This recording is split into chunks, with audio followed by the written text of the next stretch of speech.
Uchenna Edith Agurd na nneni n'okpuru ọchịchị ime obodo Anaọcha bụ onye nke anabatara na nnukwute otu ọdụ nke obodo Nneni. Onye nta aka anyị bụ Emmanuel Okonkwo ga-ewetara gị akụkọ a.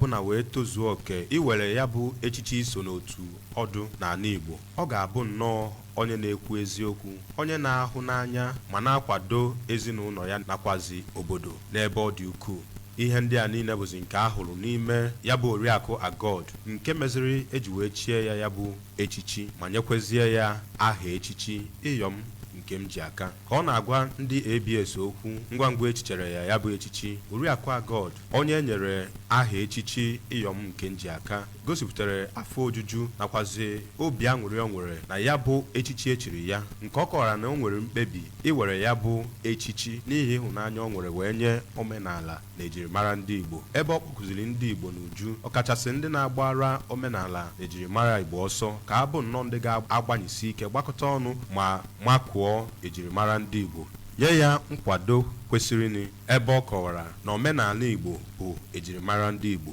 Dịka di nwaanyị ahụ echiri echichi ọhụụ siri wee kwuo, onye bụ Chief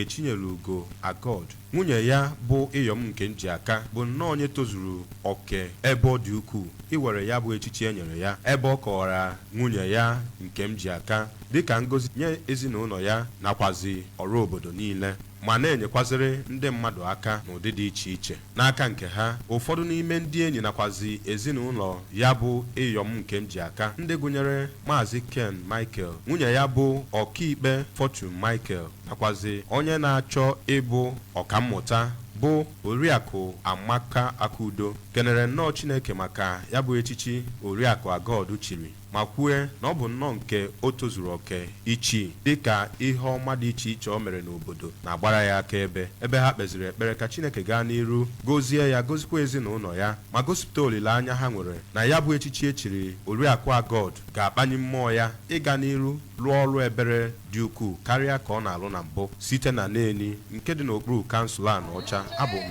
Emmanuel Okonkwo.